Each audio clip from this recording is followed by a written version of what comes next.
sahabat media, sesuai dengan pertanyaan, dua pertanyaan ya. Pertama, kenapa merek Gen Halilintar dapat mengajukan gugatan ke pengadilan niaga? Dan yang kedua, apa saja tahapan permohonan perizinan merek? Upaya mengajukan gugatan ke pengadilan niaga karena disebabkan adanya penolakan permohonan banding ke Komisi Banding Merek ini telah dibenarkan oleh peraturan perundang-undang, dan langkah ini menurut saya sudah langkah benar karena diatur pada pasal 30 ayat 3 Undang-Undang Nomor 20 Tahun 2016 tentang merek dan indikasi geografis. Kalau gugatan ini dikabulkan, maka merek tadi akan kembali menjadi merek terdaftar dan diberikan sertifikat mereknya. Nah, bagaimana kalau gugatan ini ditolak atau tidak dikabulkan? Maka undang-undang masih memberi peluang untuk mengajukan kasasi sebagaimana diatur di pasal 30 di ayat 4-nya. Ya, kalau kita berbicara mekanisme pendaftaran merek, maka perlu saya ilustrasikan ya. Ada satu perbedaan antara permohonan perizinan dan permohonan pendaftaran merek.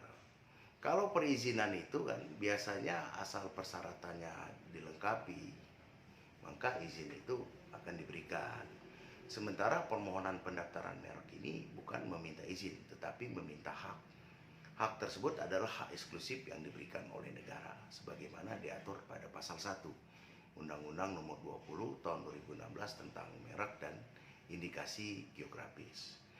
Setelah merek itu selesai diajukan permohonannya, maka akan melalui beberapa tahapan. Tahapan pertama adalah pemeriksaan formalitas. Jadi pemeriksaan kelengkapan persyaratan permohonan. Lalu pada tahapan kedua akan dilakukan tahapan pengumuman. Nah, tahapan pengumuman ini berlangsung selama 2 bulan.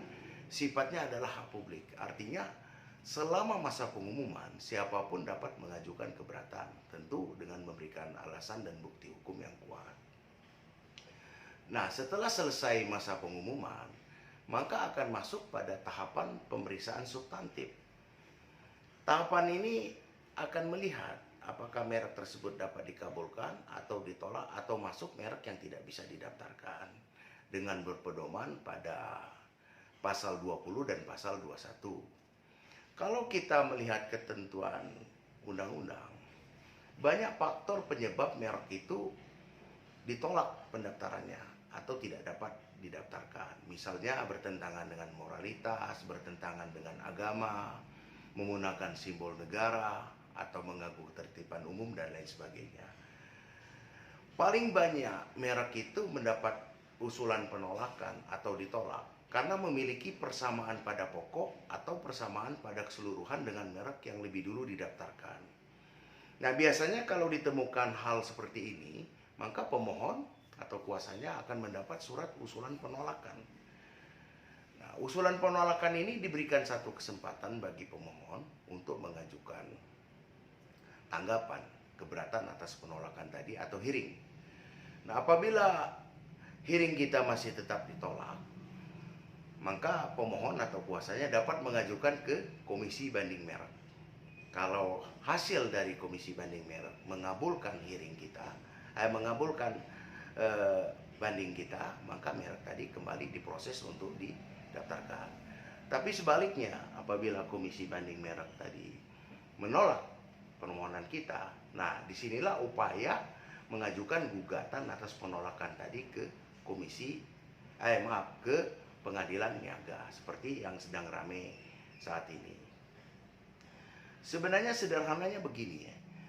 Prinsip pendaftaran merek itu adalah first to file. Artinya siapa yang dulu memohonkan, dialah pemiliknya. Karena prinsip merek itu diperoleh haknya karena terdaftar ya, sebagaimana diatur pada pasal 3. Ya, mudah-mudahan gugatan dia diterima, maka merek itu dapat diterbitkan. Kalaupun tidak, ya harus mengajukan merek baru ya, yang tidak memiliki persamaan baik pokoknya maupun keseluruhan dengan merek terdaftar. Itu saja dari saya.